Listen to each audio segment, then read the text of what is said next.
going. We're live. We are live. We're live. We're at the Inverness Country Club. We're out on their back patio. A beautiful autumn night here in October, and we're out here for a book release. Our friend Lauren Sisler. Shatterproof. There it is, Shatterproof. This is actually an incredible story. I just know the nuts and bolts. You've known Lauren longer than any of us. I think you met her the first day she moved into town. She was fresh out of Rutgers, East Piscataway. Came into Birmingham. How long was it before you got the actual story when you started working at CBS with her? Before she took the job, actually, they'd given me the backstory on her. And when she came in to interview, I toured her around town, and we talked about it very first ride around town. I remember stopping in Arby's because she had to run to the restroom, and that's all we did was run around town looking for places to live, and just a heartwarming story about addiction and the tragedy it can have on life, both alcohol and prescription medication, pain pills, and it's all told in the book here, Shatterproof, and her ability to turn that into a positive story and change other people's lives. To be able to persevere and be able to come out on the other side. And she is one of the most positive people that I've ever been around. And you've obviously spent the most time with her of the three of us. But you're right, to have something that tragic happen to you at such an early age, and not one, but both of her parents. And, we'll get more into the story. She's going to join us on the back end of this.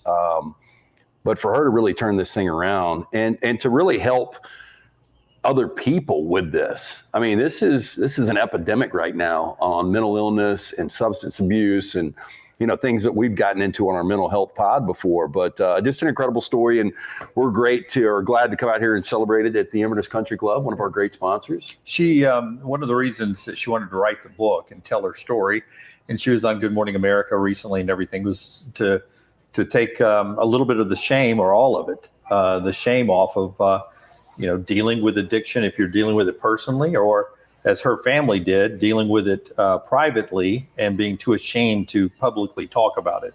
And that's really the basis of the book, how to seek help, how to notice problems in your family or in your own personal life. But most important, to break the shame of being afraid to admit that you've got a problem, or your wife or your husband has a problem, or your mom or your dad or your brother or your sister, because as you see in Lauren's story, it impacts people, not just the people that end up with the addiction and losing their lives, but everybody around them. Not only the inner circle, but the people that are connected to that inner circle, and then on down the road, future husbands and wives and future friends and coworkers and stuff, all impacted by it. So it's a wave that just keeps rolling on the ocean of addiction. Here's one thing I've learned in life, and I bet you two have learned the same thing, is people that are fearful to get help for what they're going through, to bring up what they're going through because they're embarrassed by it, right?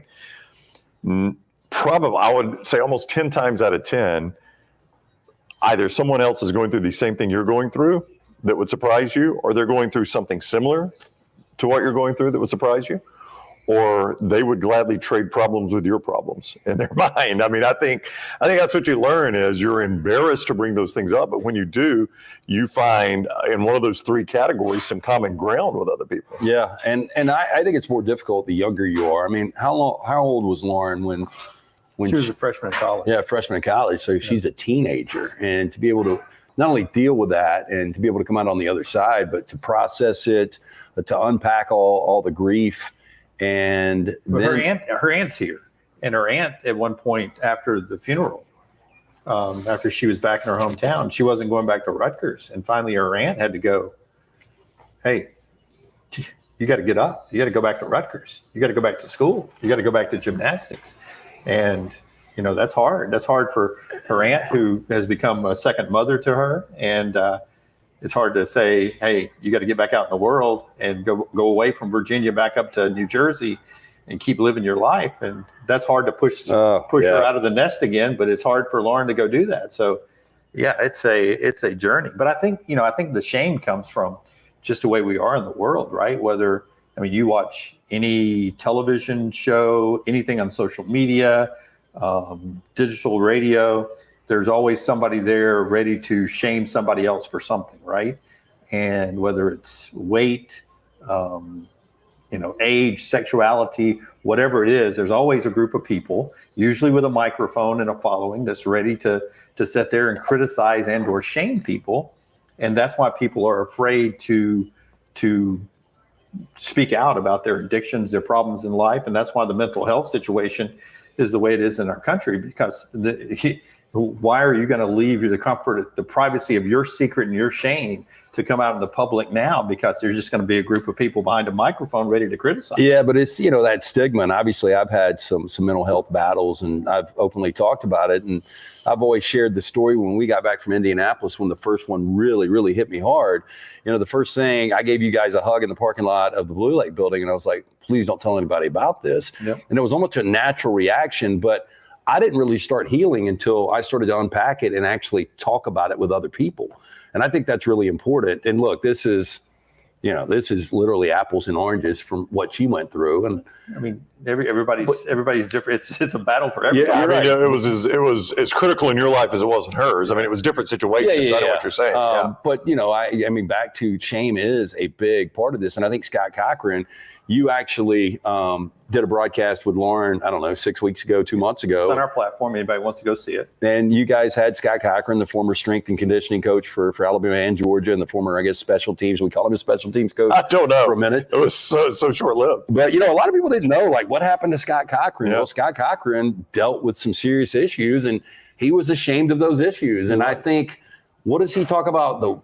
I forgot the way he positioned it. Whispering. The whisper. Whisper. It's his foundation. Stop the whispering or something like that. Yeah. And that's what people do. And you see it when you've been open about your challenges in our chat room. There are people lined up ready to say crappy things about you in the chat room, and you talk about your struggles. And there's people lined up in the chat room. If I'm talking about something going on in my life, that's just where we are in society. And that's what Scott was trying to say with his foundation, is we need to stop all that crap and help our neighbor get through what they're going through. Yeah, and I think that's one of the things, though, is to have that foundation and have that support system. And I mean, I look in there right now, and Lauren's in there, and she's taking pictures and signing some books. But I mean, for her to have a turnout like this just shows you her support system. We've all got different support systems, but I think communicating the problems or the issues is obviously the most important thing. So we're just happy to be here at the Inverness Country Club. By the way, just to let you know, we've been talking about the Inverness Country Club, I don't know, 3 months? Yeah. Probably. Mm-hmm. It is a beautiful course. We've done events up here before, but I can't overstate like the scene from this patio just out onto the course to the driving range, which has been expanded. It's finished now. It's just a beautiful location. And we've got a lot of friends, not only Lauren Sisler and John Willard, but Travis, Aaron Suttles, I mean, different guys that we know that have recently joined this club, and they absolutely love it. They've got memberships that fit everyone. If you want to take a tour, iccalabama.com. Aaron is here. She is your contact person. Just tell her the next round sent you. But come out here, whether it's a social membership, the golf membership, they've got memberships that fit everyone. You relocate, you retire. Great place to network. Just fantastic club. Yeah, if you've driven down Valleydale, you've passed number 15. Right there on Valleydale, you see it, and really good golf hole, by the way. 15? That is 15, yeah. Why? Then 16, 17, that's 18? You go from there to here that quick? You do. If you told me to guess that hole, What would with you the have guessed? water and the willows up. and Yeah, up the there. only hole you can see from the road right there on Valleydale. I You would would have have guessed guessed that what? was 12. No, it's 15. 15. Yeah, 15. Then 16's about a 400-yard, 390 par 4. 17's about the same par 4, and then 18's right there. What's the most scenic hole out here? That's a pretty hole that's right there on Valleydale. It's a really cool hole. It's over water. Water really doesn't come into Water doesn't really come into play off the tee, but you've got your choice. Like you can try to bang a driver up there and get it up by the green, leaves you a little tough pitch, or you can just hit an iron, position out of the fairway, have a wedge into the hole. I would good little venture to green. say if we sat there all day on a Saturday, I would take 80% second shots are short of the green Probably so. because it's steep up. Yeah, and you got that road behind you too. You don't I skull know one into a you car. like playing in the steaming heat, which I don't get. I do too. I think this type of weather, even This is perfect. a little Yeah. cooler than this. Yeah. Like you get something in the low to mid 60s, on a day where you start to see a little bit of the color change. And I think we're a little late on the foliage this year, aren't we? Probably so, and it's dry, so it's going to fall out before it changes. But once you get that color changing a little bit, you get a little nip in the air. I don't think you can beat a good round of golf. Middle of the week on somebody else's dime. Yep. Don't do it on the weekend. That's right. We've got football going on. October golf in Alabama is undefeated. This is the best month to play golf in Alabama, but I'm like Dunaway. I don't mind getting out there in the sweltering heat and sweating it out because I pray for those days in January and February, right? Oh, yeah. So I try to, I try not to be a hypocrite where in January and February, like, God, I wish it was hot enough to play golf. And then when it finally gets hot, you bitch about that too, right? I try not to bitch about that because I'm begging for it. But honestly, I mean, for what we do work-wise, it is much easier in the summer to be able to do things like that. No doubt. It's a great time of year, though, because the fairways aren't growing like they were at one point. They're starting, in some courses, they're starting to, cut them really tight, and it's really hard, dry. So my drive, it usually goes 215 to 220. I hit one the other day. It was 255. Look at Jimmy D. It rolled and rolled. Yeah, it'll roll out. What was the woman's ball that people used for a while? Was it the Maxi Pro it or was something? Not the, you're thinking Maxi Pro sounds like something totally. Or am I combining a tampon with a You golf are, ball? in fact, doing that, I believe, yes. But you know what I was getting? You know what I'm talking about? You're thinking of the Max Fly, but it was not the Max Fly. So what happened was... it was a woman's ball, right? Precept is a golf ball company. Okay. And they had a thing called it was a Precept ladies ball. Yep. Now, it's all right. I don't think you were playing golf when this fad went on, were you? It wasn't, but the ball went further. Well, so I got to get a little tighter. I got to get a little golf nerd to explain this because we're going to have 30 seconds of golf nerd. Every golf ball has a compression, right? Right. And the compression is how difficult it is to compress the ball. So when the iron or the driver hits the ball compresses, and that's how you get distance, right? Well, each of you would have a ideal compression for your golf ball based on your swing speed and all those things, right? Most people don't give two rips about that. They just go buy, a dozen golf balls and play with that. But if you really want to improve your game, you need to know what compression to use. A women's ball has a lower compression because they have lower swing speed. Well, most people don't realize their swing speed's not the Tour Pro swing speed, right? So men started playing these Precept ladies balls and like, you know what? I hit this thing further. Well, of course you do. It's matching. How do you think compression. they stumbled into this? I really don't know. Maybe somebody filmed one on a golf Somebody course? filmed one, and they tell you, and then you go get it, and you tell Dunaway, and then some of it's mental too, but but some of it is science because I can't hit the ball you play is Strixon. Yeah. Okay, but it's a pro ball. It's the diamond. It's the one the tour guys use. And not that I'm a tour guy by any stretch. The Titleist one, the Pro V ones. I can't hit that one. I've got a whole dozen now. Every time I hit it, it's not the same. Yeah, that's fine. I hit the low rent TaylorMade that is closer to the woman's ball because I have a slow old man swing. So what happened was, this is what's funny is everybody was using these Precept ladies, and then a bunch of guys were like, I can't use the ball because it literally said Precept lady on it, and I can't use the ball that says lady on it. So they rebranded it as Laddie. My man Heath would have said that. Yeah. No, they rebranded it as the Precept Laddie, Laddie. And now men use it all the time, especially seniors. So, and you run across that? Oh, yeah. I've seen them. They're still out there. So another golf question. By the way, Inverness Country Club specialty show. We're probably going till, 5:30. Lauren Sisler, we're out here for the book signing, the book release. She is going to be doing a little Q&A. We're going to keep the feed going. We got people sprinkling out on the patio. So and we can have people in the chat ask her questions as well. Absolutely. She's going to join us about 4:50 as we do this live. So roughly 35 minutes. She's going to come on. We'll talk about the book a little bit, and then we'll get into the Q&A.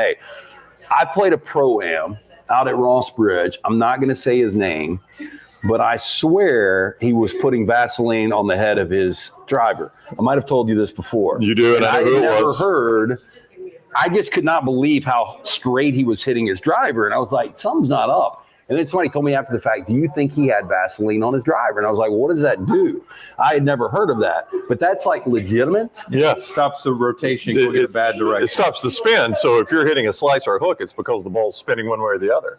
And the Vaseline reduces that. So it comes off as more of a knuckleball with no spin. Okay, I know the answer to this. Ethically, don't cheat.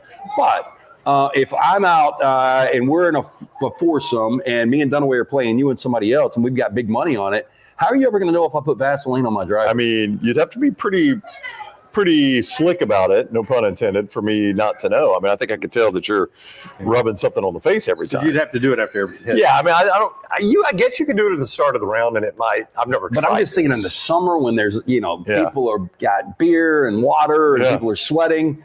I would just think that you probably could hide that a little bit. Might could sneak it out. Like, for instance, every time, like, I always carry Burt's Bees. I guess this would pretty much serve the same purpose. If I got a little. Think about if you had the little. Well, I have it out. Use the Vaseline for their lips. That's right. You just had a little squeeze. I keep a little on the bill of my cap. That's right. Just like a good pitcher. Yeah, and then all I'm doing is I'm just eating the blades of the grass off my head of my driver. Could you imagine Lance sitting in the drive, walking back to the cart, and the umpire coming out, and he has to take his hat off and hand it to him, show his hand? I'm actually surprised at some of these big money games at some of the local country clubs that we haven't heard those situations. Maybe you guys have. I just don't play enough. I haven't heard. John Willard does it though. You put Vaseline on your driver when you play for money, don't you?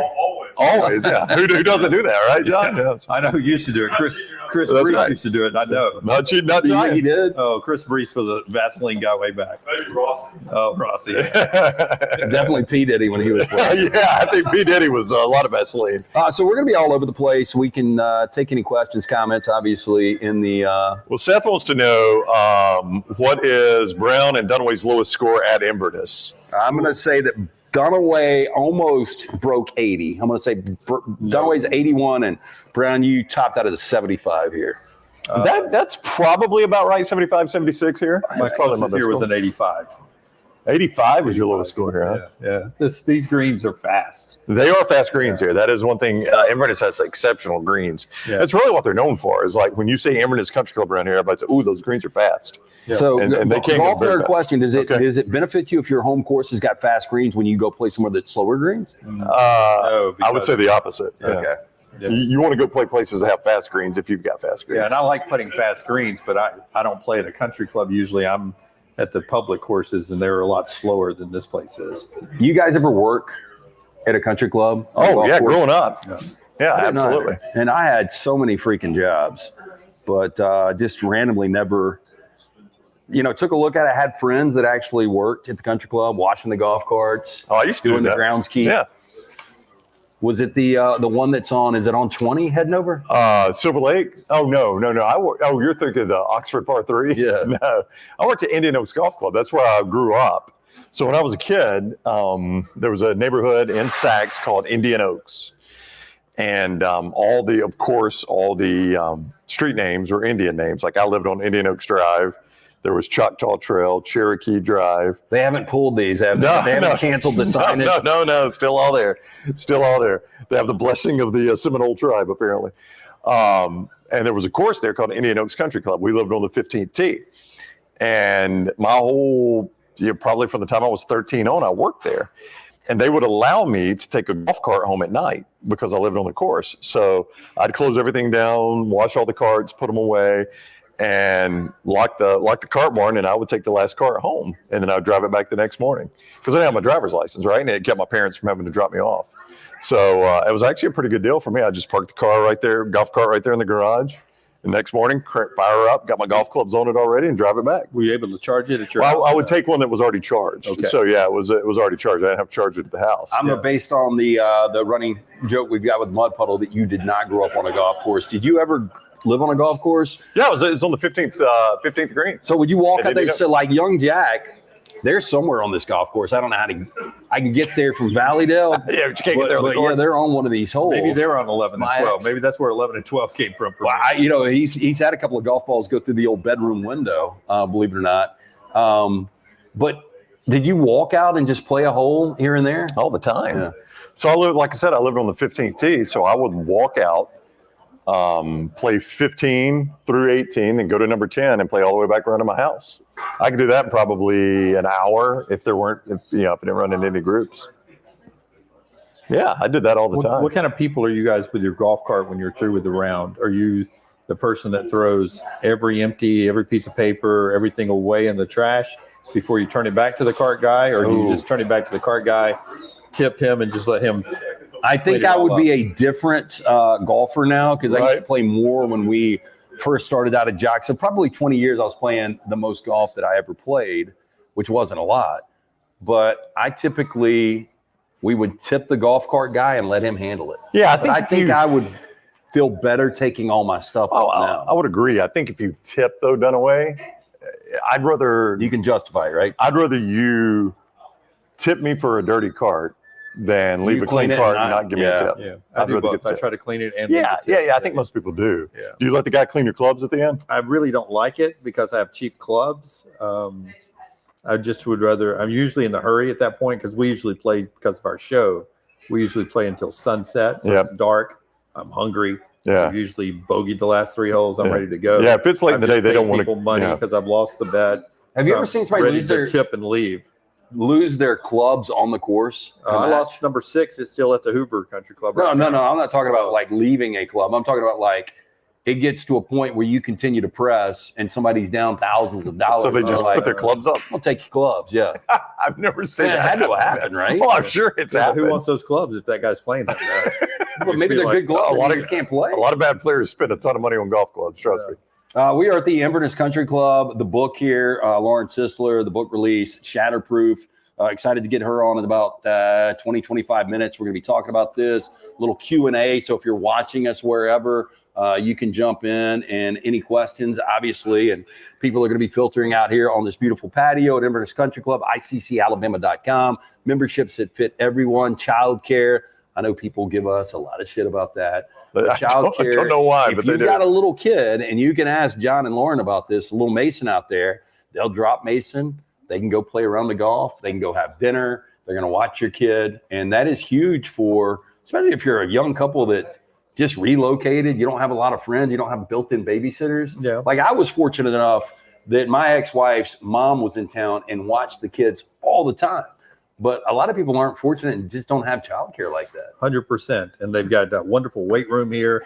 The grill is fantastic. Great food. Excellent food, yeah. Maybe sampling some of that a little bit later on. So we're at this book launch party. If you want to go see our conversation that Lauren had with Scott Cochran, the former Alabama and Georgia coach, it's part of the episode we did. It was about 90 minutes long. It's on our platform here. You can go look at it. And it's the Shatterproof when it was up for pre-order. Here's a question. We also had Laura Rutledge on that show and a couple other folks as well. Here's a question from Jeremy. What should I watch first, True Detective or The Wire? I would say True Detective based on this because you only have to watch first season of True Detective. It's shorter, yeah. What was that, an 8-episode run?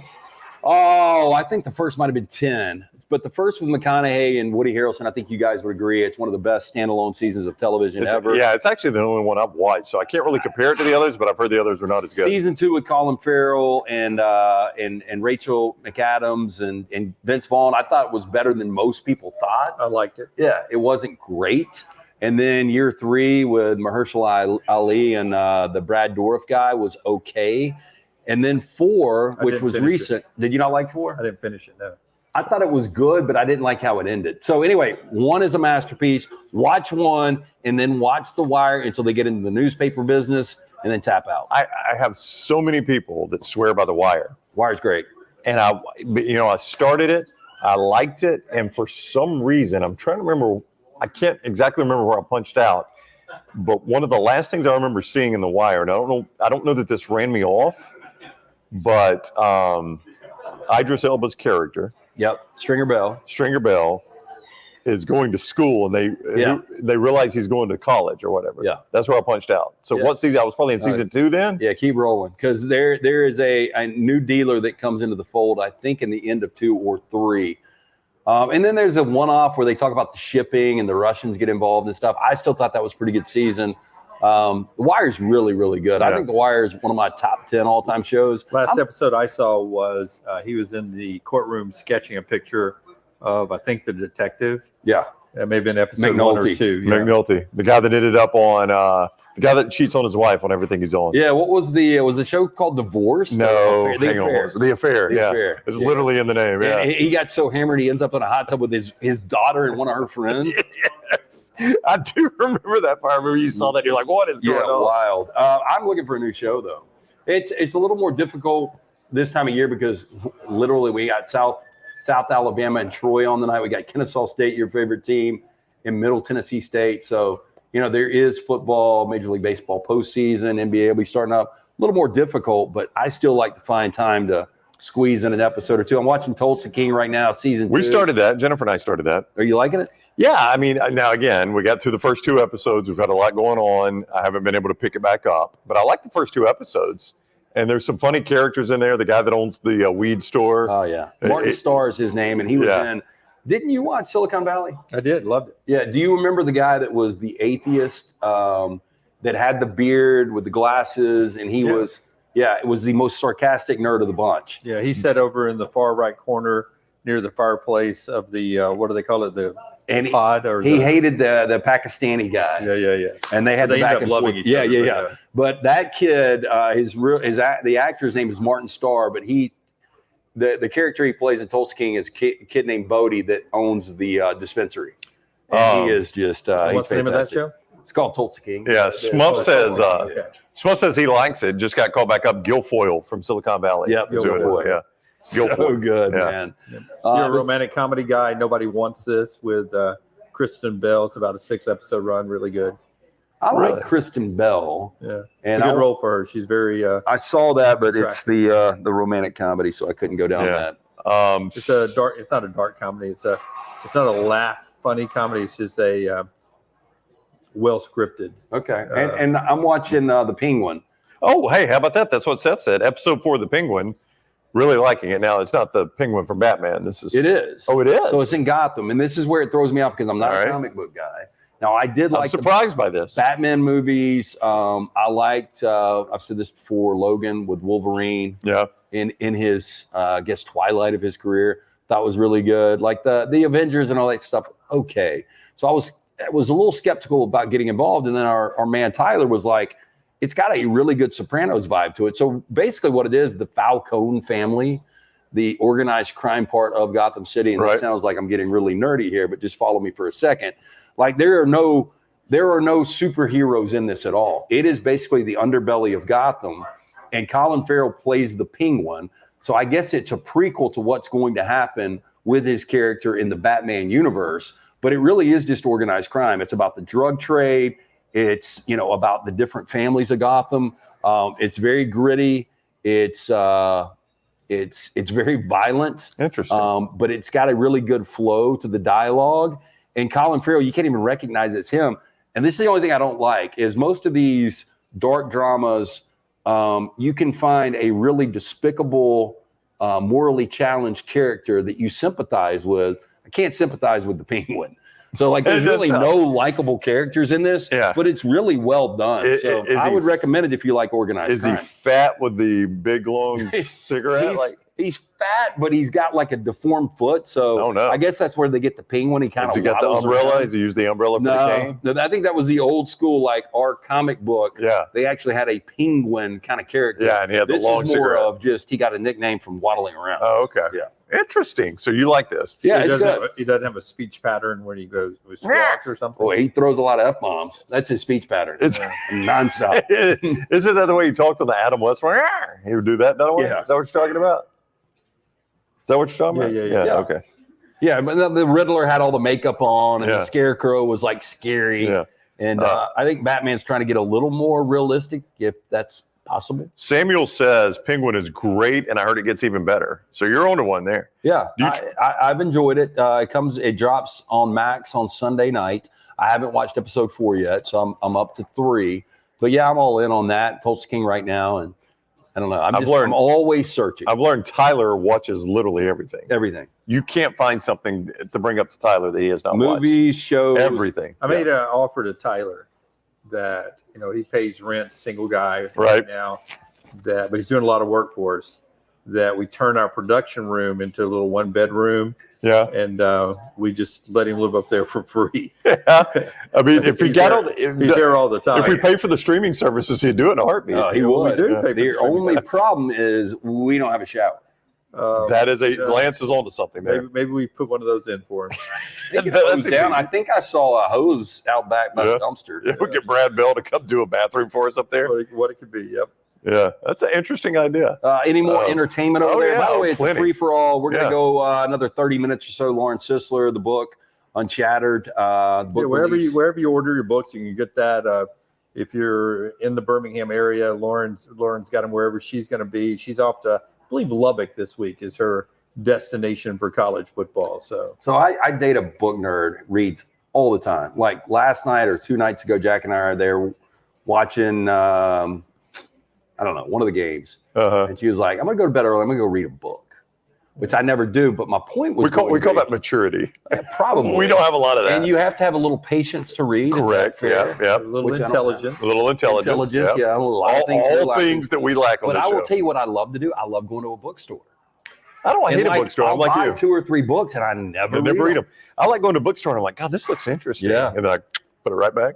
What I need to do is the books I buy, let's just immediately turn them into a movie. Okay, true or not? Because she may not know this about you. True or not? Did you go to a bookstore one time and end up buying a turntable and some albums? That's when Lance was into vinyl. No, I did buy a turntable. Was it? I don't know where I got the turntable. I really can't remember. I remember going to old Charlemagne down in 5 Points and getting my first vinyl. And that was when I was going to start my collection. And because there is a bookstore close to us that in the back has a couple of cheaper turntables and they have some vinyls back there. And that's where I go. If I'm killing time while Maggie's shopping at Trader Joe's, I go in the back and look through the vinyls, the albums. I don't know where I got the turntable. I think I might have got it online and I was like, I'm going to start this collection because I don't have a hobby. Like you could say my hobbies are, drinking, watching football, watching shows, movies and shows. But like I guess for that hobby. I guess a traditional hobby. And so my traditional hobby was going to become collecting vinyl. And this is before vinyl really got big because this was 2014. And I remember I bought my first 2 and I was like, this is going to be awesome. And I just never bought another piece of vinyl. My wife, so we were in this summer, we wrapped up the summer in a cabin up in the mountains and it had a turntable in it. And we went into town, the little town there, and there was a place where you could buy vinyl. And she's like, I'm going to be a vinyl person. I'm going to start right here. We're going to buy one for this turntable back in the cabin.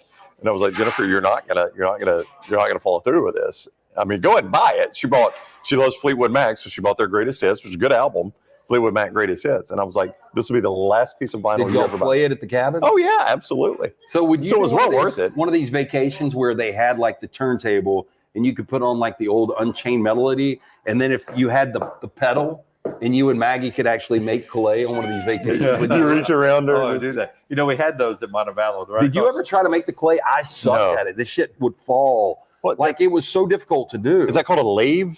I believe. I don't know what it was. Is it a lathe? I think it's called a lathe. Wow. Yeah. Thank you. But we had you'd have to wet it. Think. You get the clay out. You hit the pedal, and you get that thing spinning. And I mean, complete art. I couldn't do it. So you did it. It's not easy to do. I was dating Kelly Green. She was an art major, and she was able to make the pottery using that thing. And it was when that movie was out, and I went over to try to reenact it. She would have no doing. You were trying to recreate. She's like, stop. Yeah. She was a college basketball player, and she was trying to pass her grade and get back to shooting. I do think that is one of those movies, much like Titanic. Never seen it. Like you went back to the guy that says, "Man, I am not using the precept. It's a woman's ball. That's right. I'm not doing it." There are guys out there that are like, "I am not watching Titanic. I am not watching Ghost." Ghost is a really good movie. Never seen it. Patrick Swayze and Whoopi Goldberg won an Academy Award for it. Demi Moore, Tony Goldwyn. Really a sad movie, man. You're in love and you can't come back, man. That is sad. Yeah. All right, I've heard of this a lot. NH345 says the Vince McMahon documentary on Netflix is great but wild. I've heard you don't have to watch wrestling to get into it. No. I've watched first 40 minutes. Yeah. Is it one or multiple episodes? God, I really don't know. He watched was, 40 minutes. From what I hear, a complete shitbag. Well, let me tell you, just right off the bat, they sort of set the table, and he's coming to sit down to do the interview. And as he says, "Okay, I'm ready," and then they stop and they go, right as we were starting this interview, news breaks about all the sexual assaults and all that. Are you serious? Yeah, and so that's the way the whole thing starts. So they do the whole interview, and then when he leaves to pick up his phone afterwards is when he finds out that his world has changed. So they do the interview. All so that stuff does the documentary change the theme of the documentary basically? Not to the point I've seen, but I told you I've made it to the part where he discovers Hulk Hogan. Hulk was wrestling. They were still in regions, and up in the New York, Boston area, this is where McMahon's dad was a big wrestler promoter. He had Madison Square Garden. So he was one of the biggest ones in the country, but everybody had their regions and nobody crossed. It was almost like organized crime. Yeah, Nobody so like crossed the gang region. territory. That's right. When McMahon took over for his dad, McMahon said, we're getting rid of this region thing. And so he started he would do his own cheesy looking production. And he would like, hey, and this week our WWE wrestlers, we're going to be in Indianapolis. And he would go in and hire whoever the biggest star was in Indianapolis. And he would hire him to the WWE and then take him back to the town, the region he was. Like whoever the big star in Birmingham was or Memphis, he would go in and try to hire the big Memphis star away from him, overpay them to get him away from that region, and then take him back and sell out the arena at his old place. Okay. Dusty Rhodes coming back to Memphis. I don't know how that game worked. We all know how organized crime works, It's though. amazing he didn't kill him. If you cross a line like that, Well, that's what there's his going to dad be told me. repercussions. His dad sat down and said, Junior, I'm telling you, you're going to get killed. They're going to kill you. And then eventually they were like, well, we're going to start doing this too. And the bigger ones ate up the smaller ones. And then eventually Vince McMahon and WWE was able to land the USA Network. That's how he won. But my to end the story, Hulk was, I think, in the Minnesota, Wisconsin, Illinois. Seems like that's right. Terry Bollea is his name. I don't know what he's wrestling under at the time. And Thunderlips. No, he had become Hulk Hogan Already? Okay. And whoever was the guy that was in charge of him was like, you cannot do the Rocky movie. You cannot do the Rocky movie. And if you do the Rocky movie, you're done with me. He chooses the Rocky movie to do the Rocky movie. And McMahon comes in after that and was like, you're my guy. Let's go. You're going to do all of this. You're going to be my star. I need to watch it. We had the discussion. I think Ush was up. Yeah. Big wrestling guy. Yep. So he was telling us some deep dives on Iron Claw, the movie, which is a very good movie. So I love that movie. Not a wrestling guy. Dark Side of the Ring on Vice. Phenomenal. Really, really phenomenal. good. That is so good. And boy, I tell you, man, like we've all, and coming full circle, everybody's got issues in this world. And, somebody that's within a couple of degrees of separation, they're having, whether it's a marital problem or financial problem or mental substance abuse, something. But I'll tell you, man, the wrestlers were next level. It seemed like everybody had like a major, major issue. Yeah, well, that's in the, how they do these documentaries. They show some stuff that's going to happen throughout the whole documentary. And it was like all these wrestlers were dying, and that's going to be later on in the documentary, I'm sure. But and then it has a clip of McMahon. They were all pounding steroids. Have we ever gotten a life expectancy on a wrestler? Seriously? He's got to be in their 50s. From that era, I think 45 to 50, yeah. I think 50 would be a good guess. So if you watched it, if you're watching us and watched it, I'd like to know if you saw the one piece of video. How many parts, by the way? I don't know. I'm still watching the first one, so I had to stop for some reason. I'm sure we were doing a show or something. Somewhere a football game came on and I stopped it. But I was about 40 minutes into the opening one. But there was a shot in there where Hulk Hogan, it wasn't from the TV broadcast, but it was Hulk Hogan and Andre the Giant. But it was like from fan cams and something. And it looked like Hulk and Andre the Giant, like Andre the Giant was only like 2, 3, 4 inches, maybe 4 inches taller than him. Yeah, Hulk's taller than you think. That's right. Yeah, he's like 6'7". Yeah, he's like 6'7". Okay, so that's more realistic. Okay. Yeah. And Andre the Giant's 7 feet. Yeah, okay, so that's about right. Yeah. Yeah. I was amazed by that. When I looked at that, I was like, because sometimes they framed it up to where that's right. It looked like the Giant was even bigger than him. So Samuel says rumor has it that the McMahon family broke those stories right before the interview, that they were the ones that leaked the story. Well, if it's going to come out, why not? You know what? Well, let's film first part of the documentary on Tuesday, knowing that everything's going to drop then. Makes a lot of sense. We're at the Inverness Country Club, iccalabama.com. If you want to take a tour, unbelievable, beautiful location here. They've got memberships that fit everyone, maybe relocated or retired. Great place to network here. Childcare, big plus, fantastic food, tennis, pickleball, outstanding pool. They just expanded the driving range. They're done with that. But we are taking questions, comments for the next 10, 15 minutes. And then Lauren Sisler, the book, Unshattered. Shatterproof. Shatterproof. Yep. Where's Unshattered? Unshattered's a movie with Tom Barrington. Oh, okay. Yeah. Shatterproof is the book. We're going to be doing a little Q&A in the next 15, 20 minutes, and you guys can jump in and ask Lauren Sisler any kind of questions, but I'm excited to hear a little bit more in-depth her story. Warren wants a breakdown of South Alabama Troy. I'm guessing Warren is going to try to make a profit on that game. South, the last time I checked at mybookie.ag, an 11-point favorite. I don't know if that moved any. It was 12.5 today on the show. That's when right. I said I'm taking South Alabama. And it giving moved. the points and going over. So I would imagine take the 11 and Troy and play the under. I'll get a quick Troy line here. really, South Alabama up until the LSU game, the offense was popping. I like South Alabama. I gave out the Jags minus 12.5. Now it has dropped to 11. The number movement scares me a little bit. Look, I really couldn't throw something against the wall last week and make it stick. It's tough. But, I mean, anything that would make me feel a little bit better was the fact that the public had a great week out there, which is fantastic. Nobody needs to lose consistently all the time. We had a bad week. I feel like this week we're going to bounce back in a big way. And hopefully it starts tonight with a little 2-0. I've got the dog. I'm going on and giving out free plays. Why not? Why not? Kennesaw State, I'm taking the 10 against Middle Tennessee State. By the way, that program has really, really taken steps MTSU? backwards. Yeah. Oh, Yeah. And I am laying the chalk right now with South Alabama. So we'll see how this Tuesday plays out. I stayed away from the Guardians and Yankees. So something's happened in the South Alabama game. It's down to 9.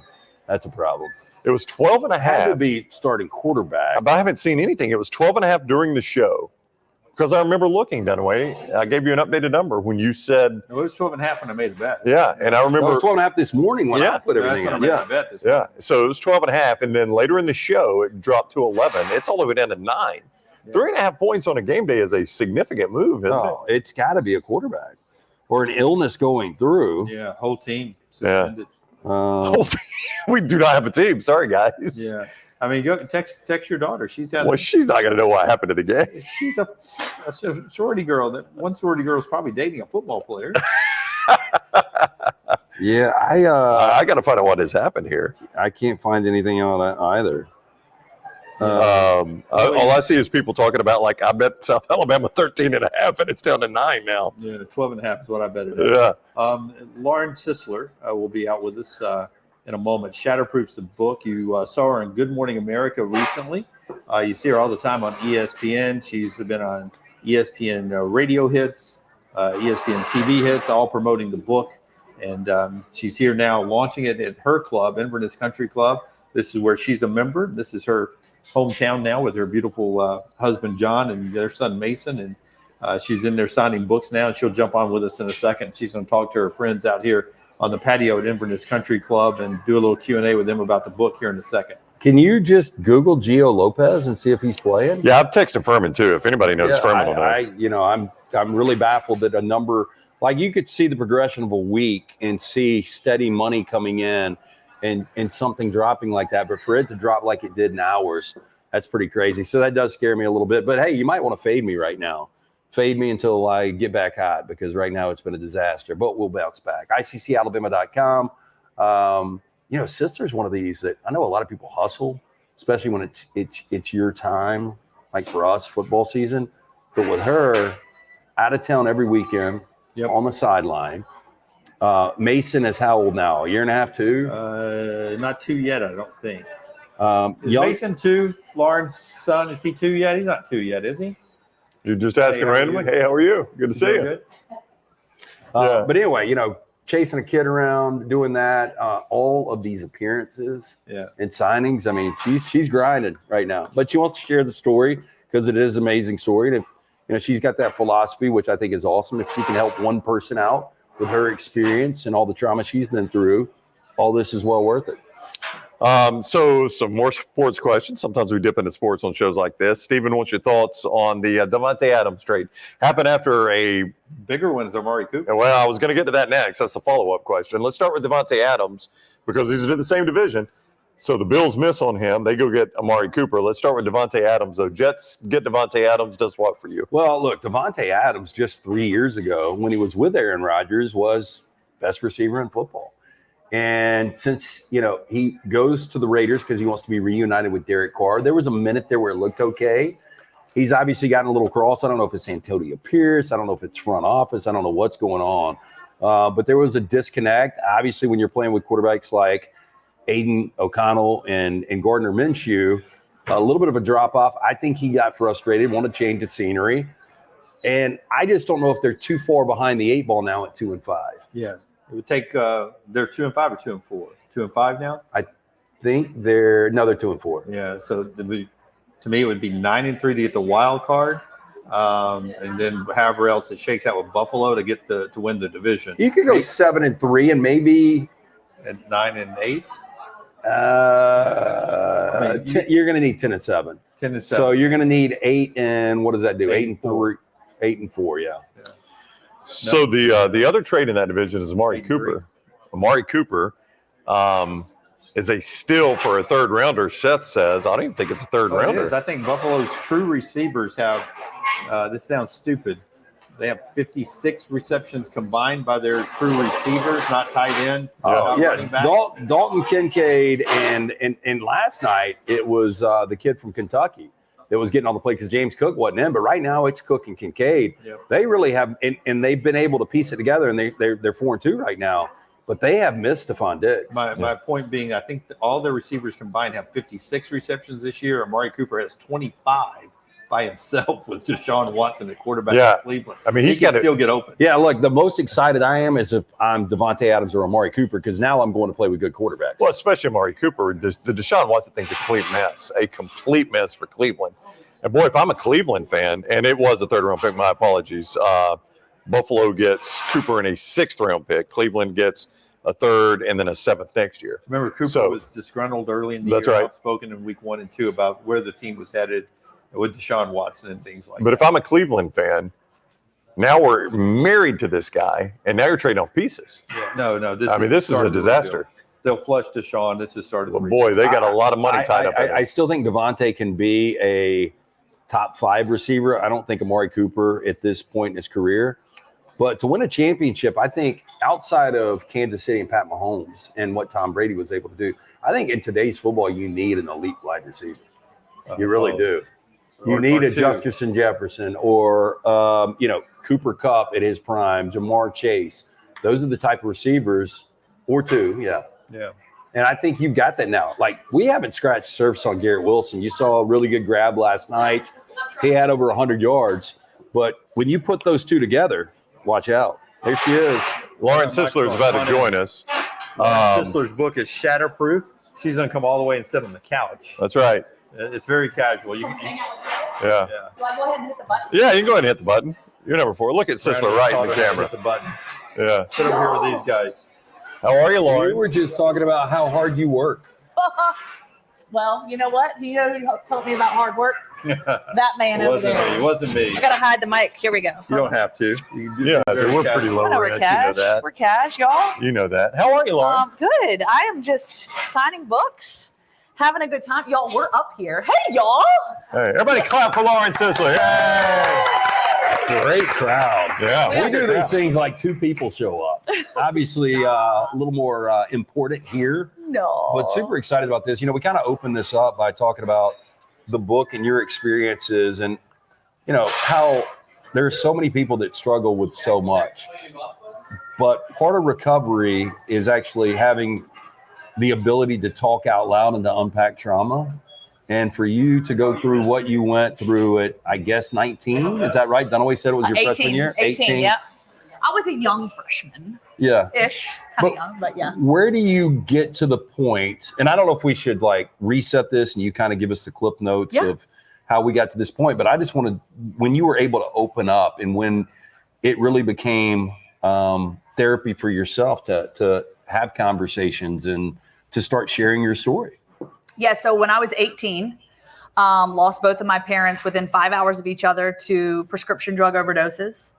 And it came as a complete shock. Get a call from my dad in the middle of the night. Your mom died. Get home as quick as you can. Get on the next plane you can. I'm 18, $50 to my name, figuring out how the heck I'm going to get home. I get home, plane lands, and my Uncle Mike and cousin Justin are there to essentially tell me that my dad too passed away. And it was within just, a short few hours of each other. And I think the hardest part of it is, you're living life. I'm living my dream, college scholarship, doing gymnastics, doing pre-med courses, felt like I had everything there. And then you just get this news and all of a sudden it's like, well, how am I going to do this? Like, how am I going to survive this thing? And you gotta stand up and you gotta keep going. And I just remember that day, 2 weeks after both of my parents died, burying both of my parents, my auntie Linda saying, Lauren, you've got to go back to school. You've got a commitment to yourself, your university, your teammates. This is what your parents would want.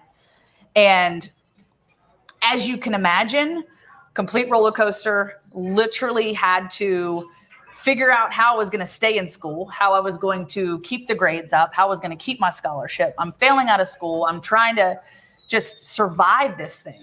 And everything, my entire world was just ripped out from under me, you know, because my parents were so close. We were such a tight-knit family. Not a day went by, y'all, that I did not talk to my parents on the phone until the day that I literally left for college. My parents tucked me in at night. We said our prayers, and it was like, that was our thing. And we were so close. And so all of a sudden you get the rug ripped out from underneath you.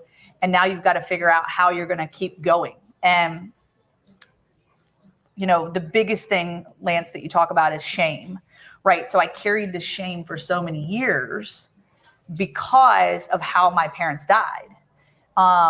You know, it was March 24th of 2003. I get that phone call, and it literally was 10 years before I had the courage to sit down, and this was over at the Foundry in Bessemer, to have the courage to sit down, and I know I was working alongside Jim at the time at CBS 42, to literally open the manila envelope that my aunt got from the coroner's office 90 days after my parents died and asked me, do you want to read this? And I said, no. Threw it in the floorboard, never looked back. 10 years later, I finally had the courage to open up the toxicology reports and to see that both of them died from overdoses. And for me, a lot of that was because I did not want to acknowledge that they died of overdose because it was shameful. And I felt their legacy was bound in my hands, and it was up to me to do everything I could to preserve it at all costs. So I ran from it. I just ran from it. And I literally told this sugar-coated story for years and years and years. Mom died of respiratory failure. Dad died of a heart attack, because ultimately I felt that if I could just concoct this story and just shift it a little bit, then people wouldn't think differently of them, and they ultimately wouldn't judge me for it. And so it was just a complete shame for so many years. And I finally was exhausted.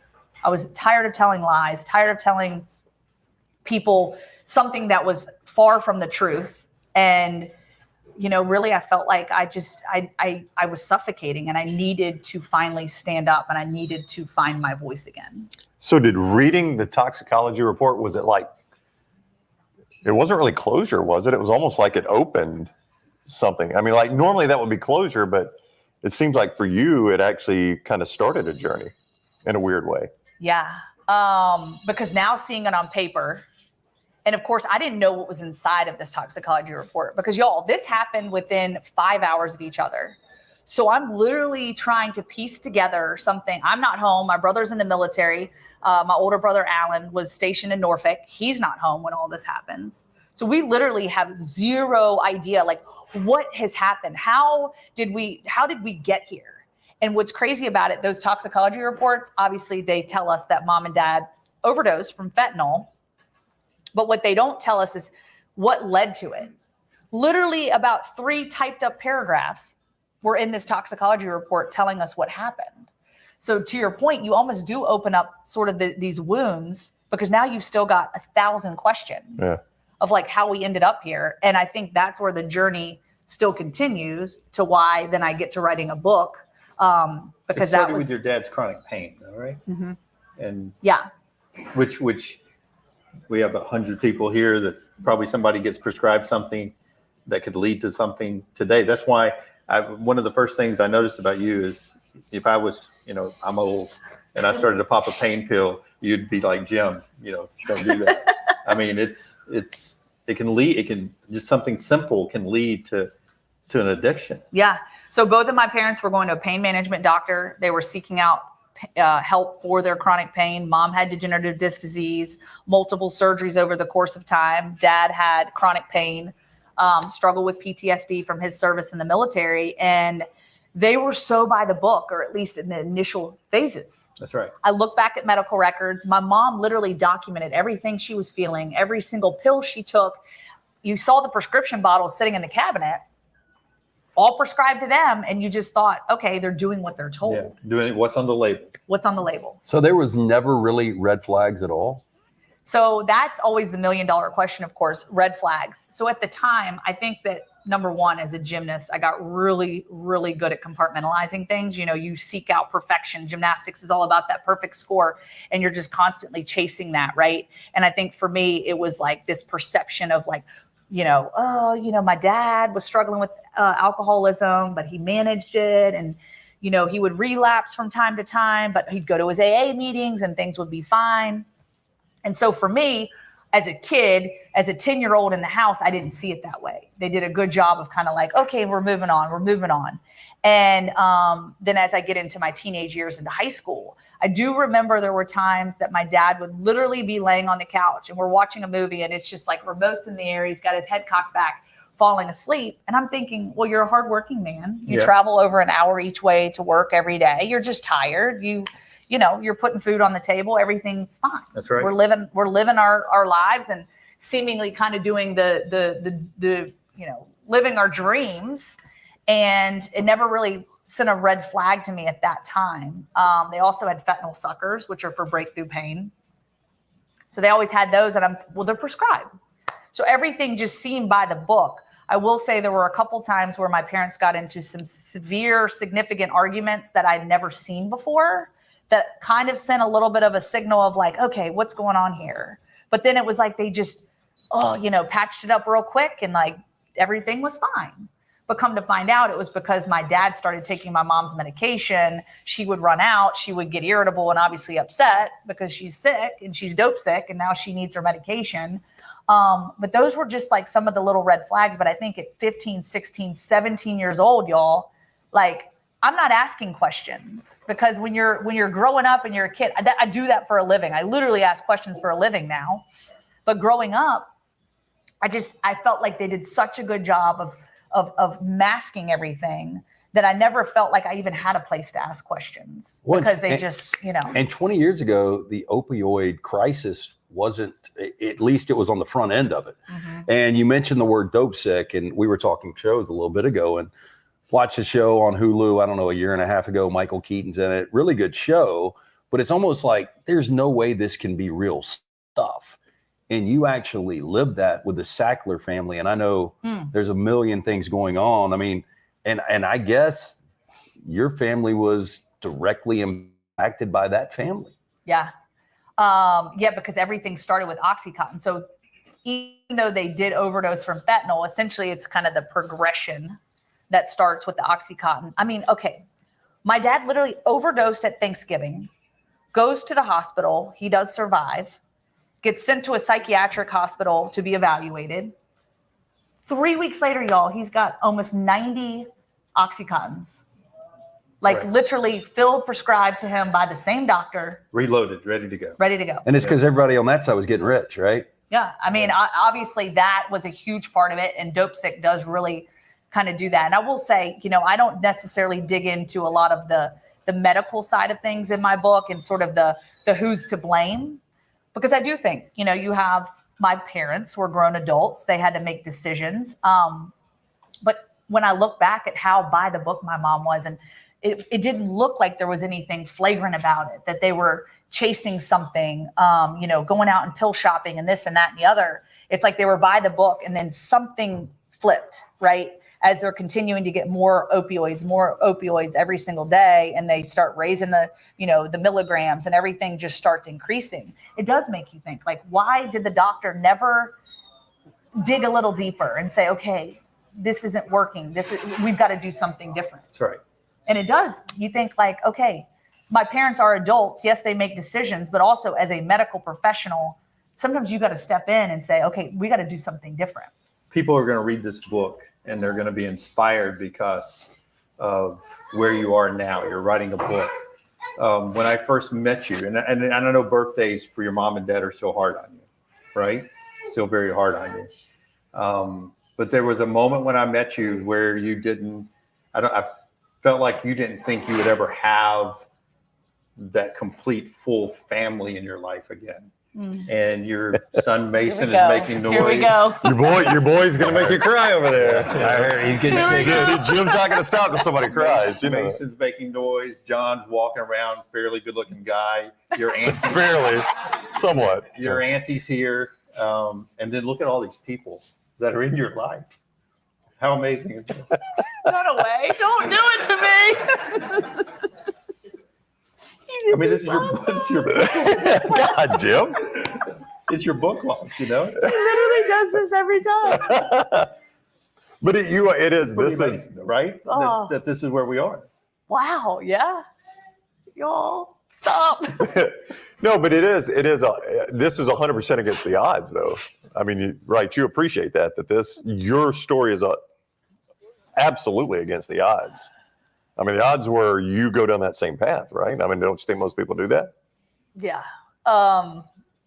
It's interesting because I don't want to give the whole story away, but there's somebody that we meet at the very beginning of this book, and the bookends to the book are this relationship of someone that essentially said he always wondered where that girl, whatever happened to that girl when he walked into my room. So it's the deputy that responded to the call the day that my parents died. He remembers walking into my bedroom and flipping on the light and seeing all the medals and trophy on the wall and thinking, oh my gosh, like what's going to happen to this girl? And he remembers saying a prayer for me that day and thinking years later, most people go down that path, Yep. right? Most people go down that same path, follow a similar fate. And I think for some years, I think it was lost on me that I actually had a choice, like that I had a choice to make that decision. Which direction am I going to go? And, am I going to unpack my bags and just kind of wallow in this grief and this shame? Or am I going to pick myself back up and keep going? But you know what? Like the reason I'm still here is because of like all of you guys and all of you guys out there. Auntie Linda, you walked in at the perfect time. Dunaway's over here making us cry.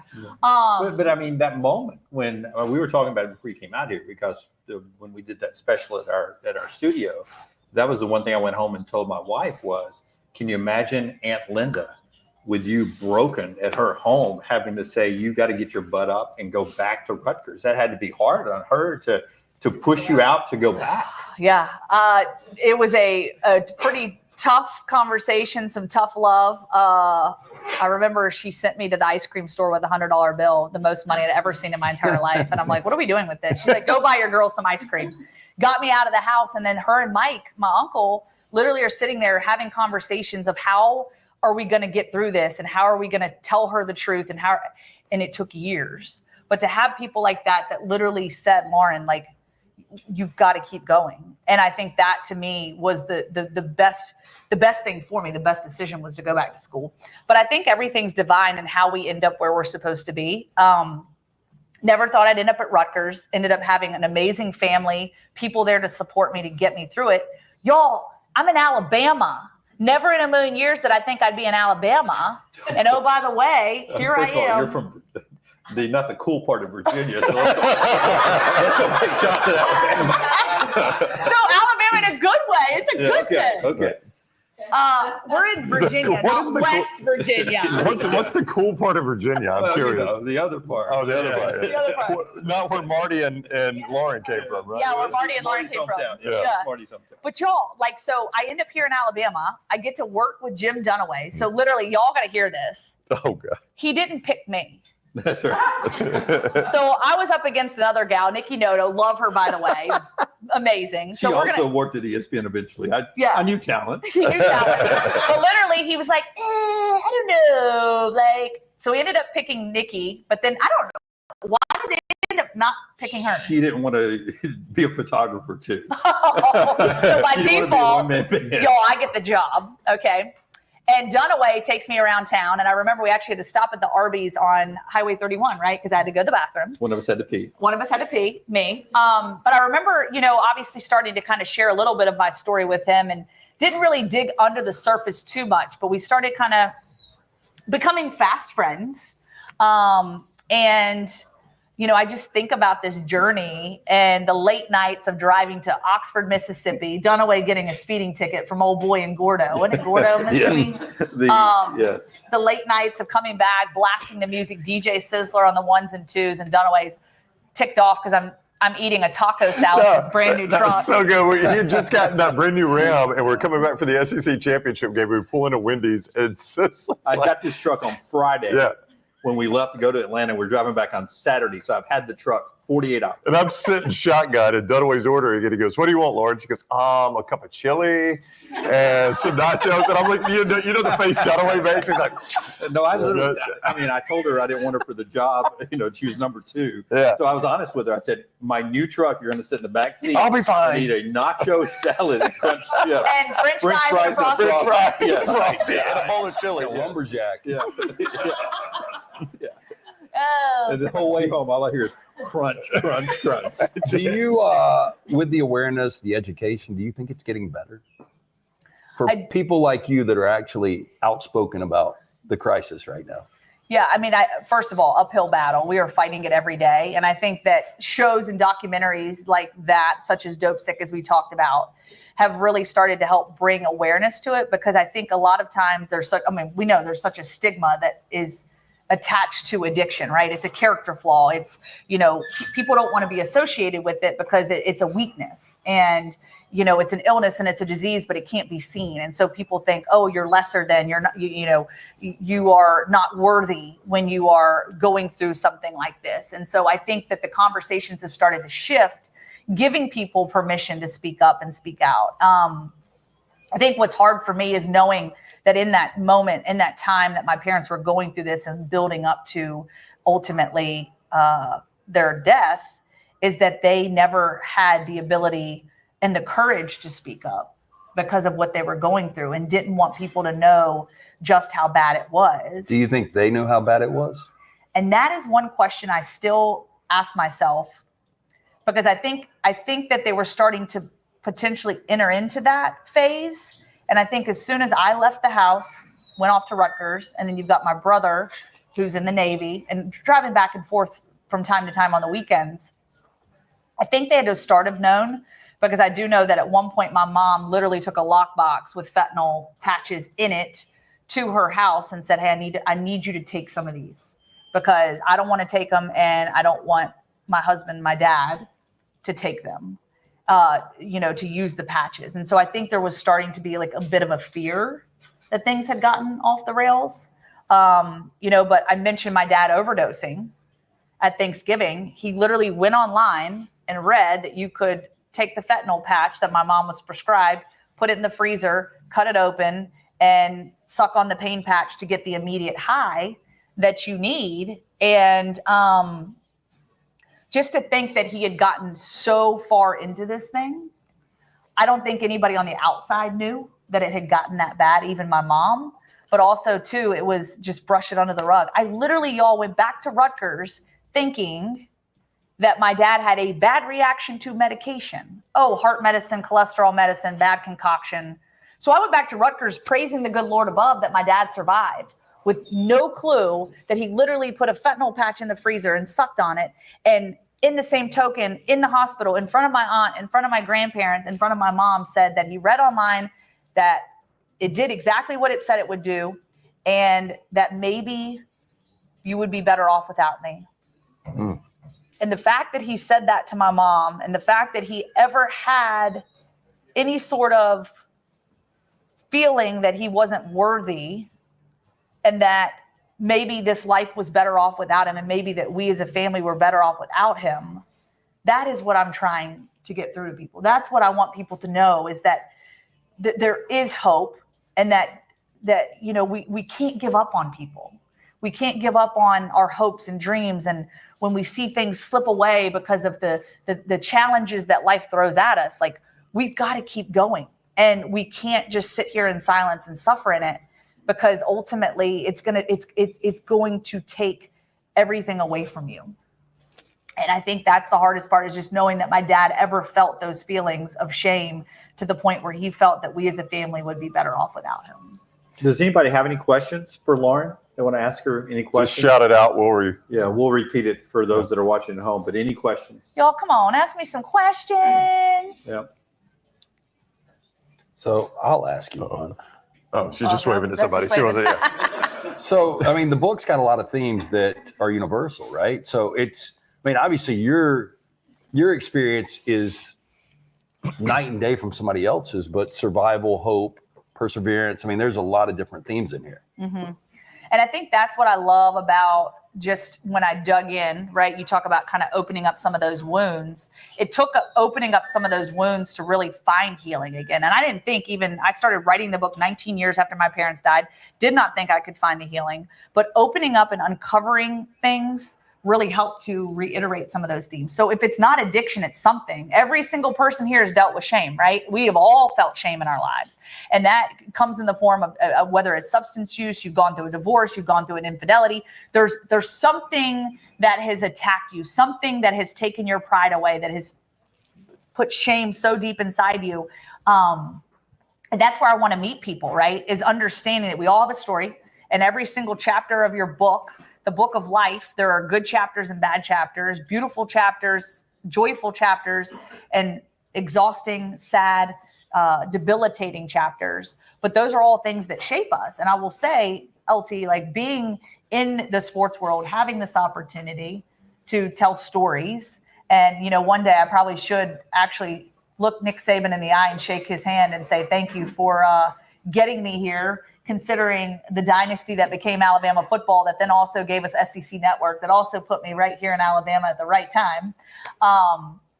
Recognizing like the power of story and seeing the impact and the ripple effect.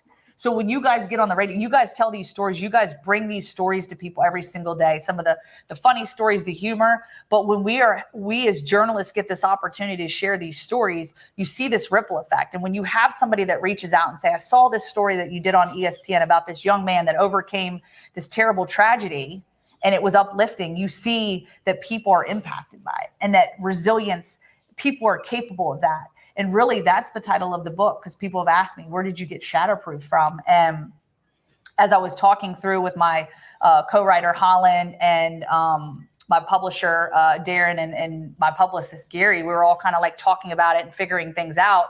So where did Shatterproof come from?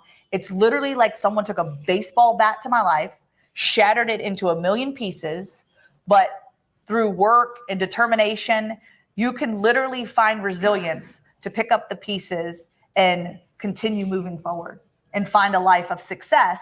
And that's what I want to show people through this book, is that you too can become shatterproof.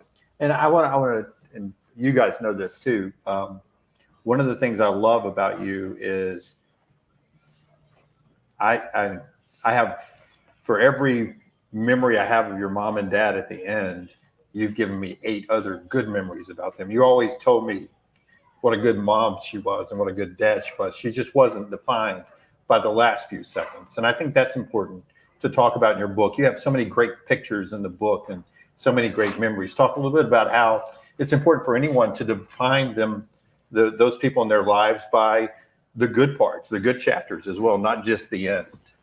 Dunaway. We're going to cut him off after that. Yeah. That's the last question. We're yanking his mic. Yeah, that'll be it. Lance and I will finish up the interview.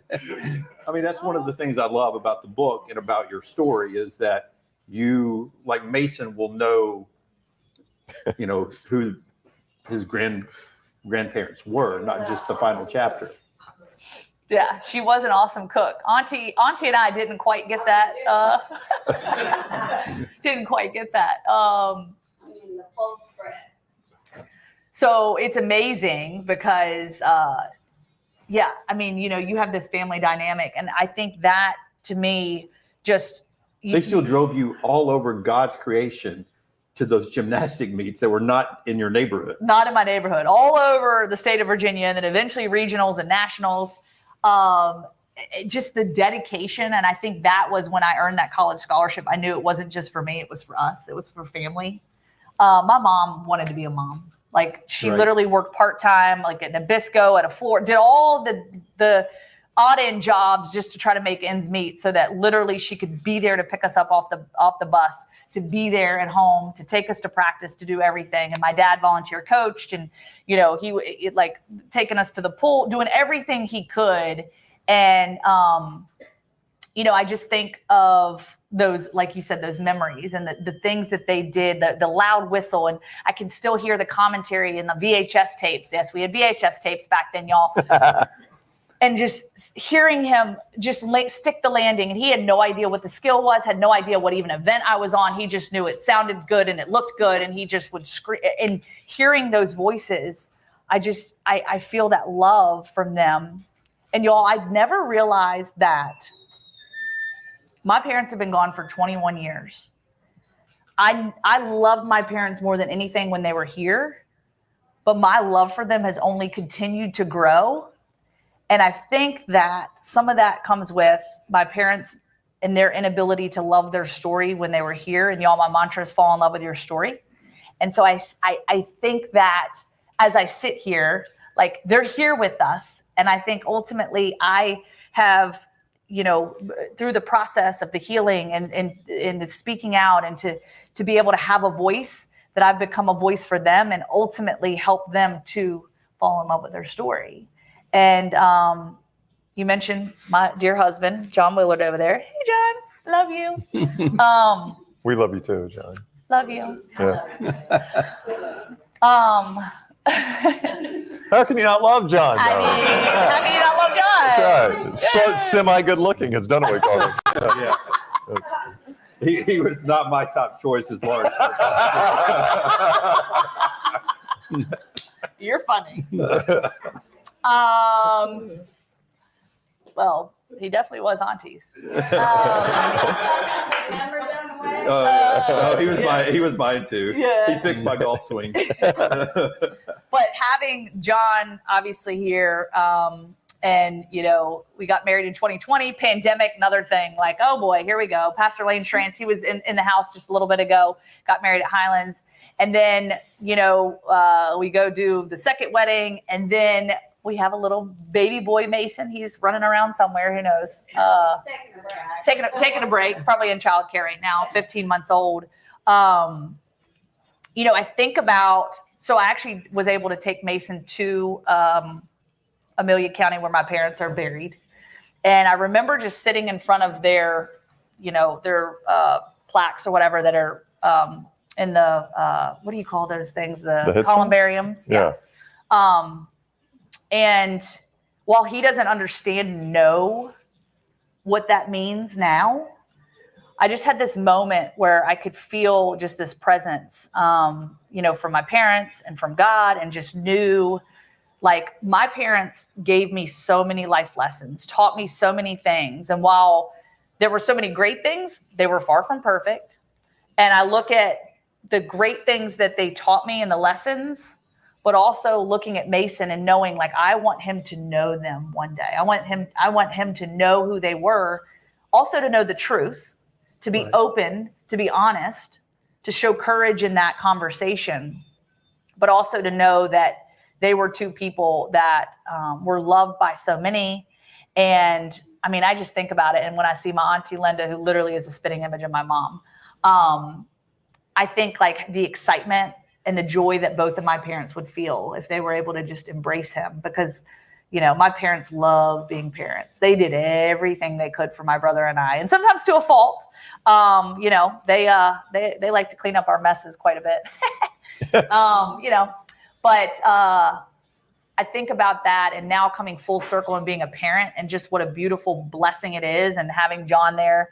I would say maybe one thing that I struggle with is the fact that John never did get to know my parents, and he never got to meet them in person. And then my little dude, Mason, will never get to meet them in person, but I do hope that I'm doing my job and carrying on their legacy, and that he knows them through the people that are in our lives now. Yeah. But then this is where I add, but they get to know them every day because they know you and you're a reflection of them. Dunaway? I will say this: there are certain people I tried. that know you better than others. I love you so much. Can I just give you a hug? Come here. I love What a you. moment. I really. Nobody's more emotional about your story than Jim. What I was going to say, I've though, never lost the 20 pounds you put on me. is you are one of the most positive people that I've ever been around. And I don't know you nearly as well as this guy, but Auntie Linda, for her to tell you to get out of bed and to go back to East Piscataway, I mean, it's one thing to do that. Piscataway. I like how you know my Rutgers team. It's one thing to do that, but it's another thing to live a positive life day in, day out. and where small things don't throw you off. And I think it's important for you to help people like us that are maybe a little jaded, and we get upset when we're in a traffic jam on Highway 280 and the stuff's not that important and there's bigger things in life, but you're able to keep this even kill, which is pretty amazing considering everything that you've been through. It's been a lot of work, y'all. And my therapist, I don't know, she was going to try to come today. Miss Neely Haynes, shout out to you wherever you are. Literally a lot of work has gone into that and finding moments of being grounded, because there are moments where I literally just have like the come apart and I'm just like, the world's coming to an end. And then I'm like, put your feet on the ground, figure this thing out. I'll never forget getting married for the second time, because we had to do 2 weddings because of the pandemic. Same literally- husband. Same husband. Same yeah, husband. to be Yes, clear, same right. husband. 2 ceremonies. Was Nikki Noda at your wedding? She wasn't the photographer, I promise you that. That's a good line. That's a good line. Yes. Nikki, we love you. But I remember being upset because I told myself, oh, I'm already married. Like, I don't care. Nothing can ruin the day. Well, then comes the weather. It's storming. I'm so upset about it. Are you kidding me? Like, it's storming and we're up at this resort where Dirty Dancing was filmed. And I just wanted to recreate all the things in the perfect day. And I remember sitting there getting my hair done. I was kind of pouting, but I'm literally here with all my teammates from Rutgers. Natalie was in the room. We had all my friends there, people. You get this one time. Like, I get to be here with all my people and I'm pouting like a little dang baby. And so I said, you know what? I got my butt up off that chair and I went into the bathroom, put my feet on the floor, stomped and looked into the mirror and said, all right, dear Lord, bring me back to this moment right now. And I tell you what, it was like, and I'm back here and I'm back and I come out and it is dance party time. Oh yeah. So I think there's sometimes like when you're literally cruising down the road and you're having a day, having a moment, having a pity party, because we all have pity parties. You literally just got to put your hands on the steering wheel, put your feet on the ground and say, like, I'm here, bring me back to this moment. And you literally suddenly have this shift in perspective. And I think that is what I've learned to do, even despite all the challenges, is like, again, I talk about compartmentalizing, you put it on the shelf. Well, let's not just stick it on the shelf. Like, let's go back to it and learn from it and use it to help us and propel us towards, more positive things, right? And doing things in our life, because I find, again, that those challenges ultimately shape us and make us more resilient and give us more gratitude. Like I feel like gratitude is such a gift. And, look, I want to tell y'all football people this story real quick. Shout out to Sam Pittman, Arkansas head football coach. Never had this happen to me in my life. And this story is in the book. Literally Texas A&M, Arkansas playing in College Station. And it's kind of like Jimbo Fisher, like, come on, we got to go. Like, the coaches want to get in the locker room. So you got him going like this. I flub up the question, screw it up. I'm so upset about it. And then I just let it go, walk away, whatever. Well, then coming out of the locker room, Sam Pittman and them, they're down 10, they're down 2 scores. And he comes and puts his hands on his hips and he is just answering my questions like he's got all the time in the world. And thank you, coach. Appreciate your time. Literally look up at the clock, 1 minute and 49 seconds left on the clock. And I hear him yell my name and he says, hey, Lauren. And I look up and I'm like, and he starts jogging back towards me. Literally, he's got a team to go, coach. They're down 2 scores. And he comes running back over and he said, hey, I just want you to know how awesome you are and how great you are at your job. And I literally was just like, what? Like, this coach took the moment to share gratitude with me when we had 1 minute and 49 seconds before we're kicking off the second half. And for him to take that time and to say, Lauren, you're awesome. You're great at your job, what you do. And I felt so much gratitude. And to me, that was a lesson of gratitude, that it only takes just a moment to teach people and to show people how much you appreciate them. And then the dominoes fall. And when someone's having a bad day, someone's having a tough time, just feeling that moment of gratitude and knowing that you're appreciated, you're seen, you're heard, it just takes a moment. And so whenever you're having a bad day and you're dealing with something, find someone, show them gratitude, and just love on them, because it'll come back. And that was a coach that's on a hot seat too. Yeah. Got to worry about his job. You do a great job on the sidelines, but my question to you would be, is there a bigger purpose for you? I know you lean on your faith a lot, which is great. But is this one of these journeys you're just going to see where it takes you?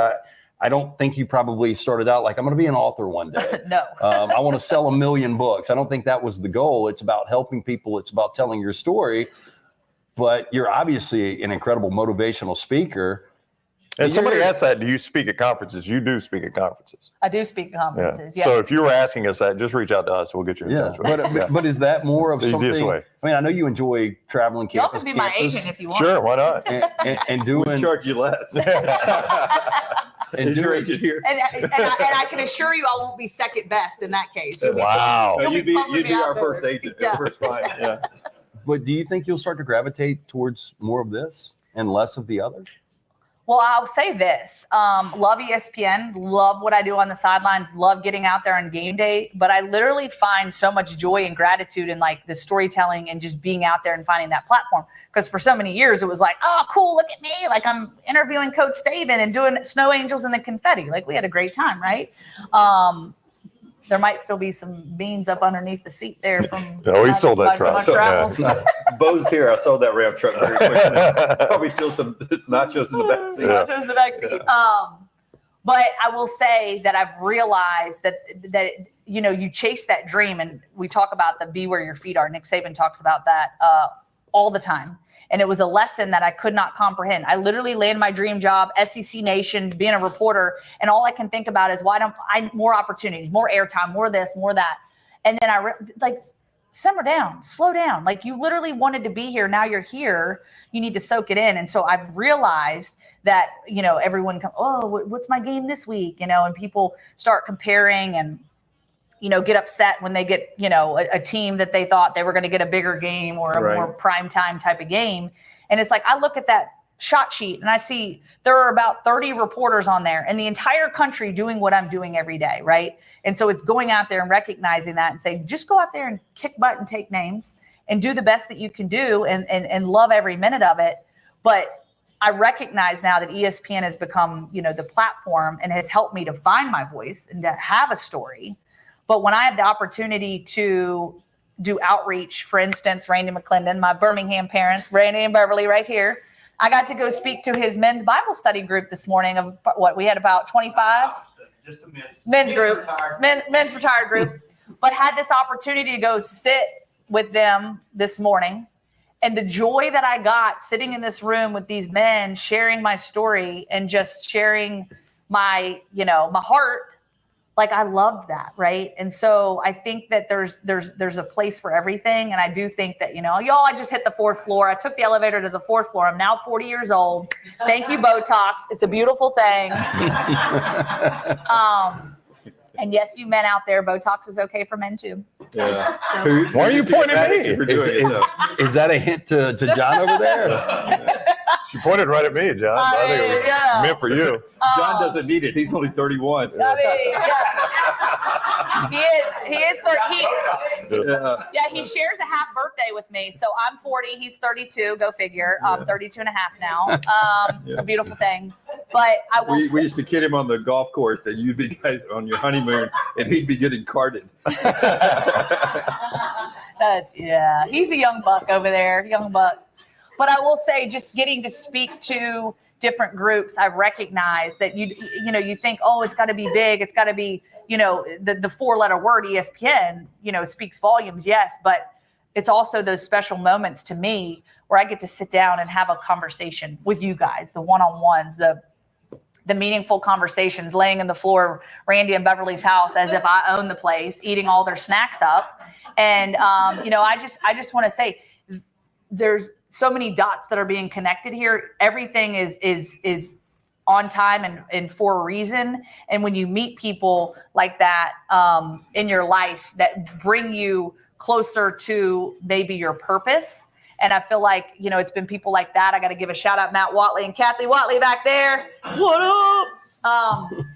So many people here have helped to just be a part of this bigger story, right? And everything to me happens for a reason, and you end up exactly where you're supposed to be. You know, Matt and I served on the board at the Addiction Prevention Coalition. It's where I found my voice. And then, you know, was able to start having the courage to speak up and speak out. And I think that literally you think like it's got to be bigger and better and grass is greener on the other side, y'all. But like, it's right here in front of you right now. And so taking those moments to like soak it all in and to be in it, you know, I am just so grateful because I do have a lot of Birmingham parents here. I know Lucy and Frank Rush, where are you at? Somewhere out here. There you are. I met them at the Tennessee game, first time, and she had quite a few Bloody Marys, she'll admit to you. But she had a lot of courage that day. Her husband, Frank, other Birmingham parents, he was operator of Tiffin and did the Steadicam stuff. So, they kind of brought me into Birmingham as well. And then Miss Sonia Richardson, I know you're right there. Hello. So I will say, like, just you show up where you're supposed to be. And like, I can't imagine not being in Birmingham, Alabama right now, because like, look, y'all, I can tell you right now, if I lived in any other city, like, y'all would not be here. You guys would not be sitting here. Former colleagues, Liz Louder, what's up, girl? Like, doing the thing. We work together at AL.com. Like, y'all.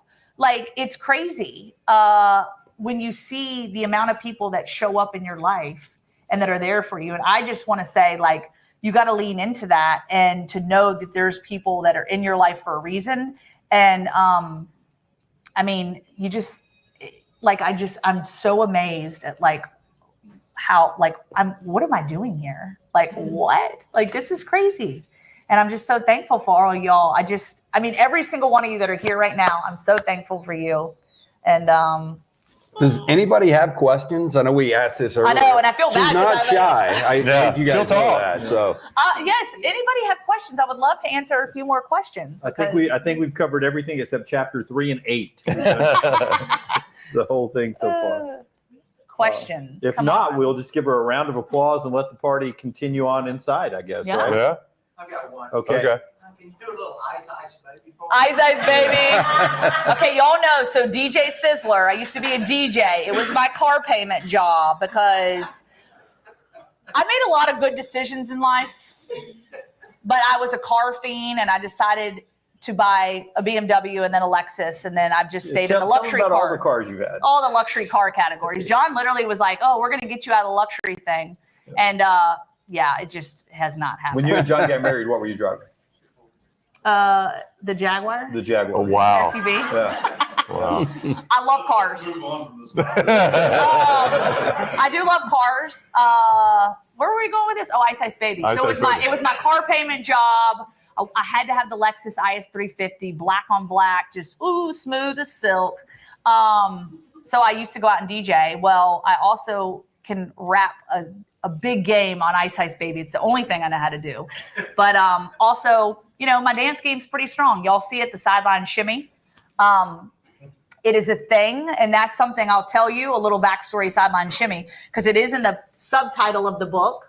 I love to dance, lots of dance parties on the way back from, Stark Vegas and all the things. In the newsroom, you would dance. Yeah, in the newsroom. Creating dances. Yep. We choreographed a few. So the sideline shimmy actually became a thing, and it ended up becoming viral because, social media does that with you sometimes. Y'all people ask me, like, do you still get nervous on TV? Are you kidding me? Like, I'm about to step foot in front of the camera, and I know there's about 1 million people on the other side watching, listening to every little word that I say. And then you've got bosses up in Bristol watching and hanging on to every word you say. Of course I get nervous. So to combat the nerves, I would always just, got the big board, you got the music going, everyone's just jiving on the sidelines, they're running in, boo, boo, boo. So it was a way for me to combat the nerves and to, take the shakes when I would be, okay, 5, 4, 3, 2, 1. So I would start shimmying, and little did I know that the cameras are always rolling, even 2 hours before kickoff, and they were always recording me. And so I got a video one day from a girl up in Bristol who said, hey, by the way, so we've been recording you this whole time. And so I just basically had all these clips of me dancing like a fool, and it's now just become my thing. So the sideline shimmy to me is a way to calm the nerves, but also to bring joy to your life. So I want every single one of you all to find your sideline shimmy, whatever that may be. Oh, yeah. So there you go. So All you right, gonna Dunaway. rap or not rap? No, that All right, stop. Collaborate in this day. Ice is back on brand new adventures. So good. They're holding me tightly. Yeah. So have you already signed books inside? You signing more? Signing more. I know we had a line going on, so we'll head back in there, take some photos, and I just want y'all to stay, enjoy, hang out, be merry. Y'all, thank you, everybody that showed up here today. This just means so much to me. I'm just so grateful for y'all, and I know I can't name everybody by names because we'd be here all night, but like, I love y'all so much. And I'm just so grateful for you. And I'm trying not to cry. Well, I've got more questions. Yeah. You want to get it out of your system? I would not be here today without the love and support of every single person that has in some way touched my life, come into my life. And so I just want to say thank y'all from the bottom of my heart, because again, it's all about connection, authentic connection. And I truly believe that it is the people that come into your life and the stories and just the love and the support. And I feel like, you know, this book is, you know, obviously been a healing journey for me, but also, you know, dedicating it to my parents and to John and Mason and to my Auntie Linda. But in between those pages are so many people and so many things that have just been such an uplifting part of my journey, and would not have been able to do it without all of y'all. So we're just getting started, and I want you to know your hands are on it, and this is going out to the world, and hopefully we can make an impact and help and encourage people to fall in love with their story. So, thank you. Great stuff. I think that's going to do it for us, right? That's it. Yep. Thank you, Inverness Country Club. Thank you, everyone. ICCalabama.com. Thank y'all.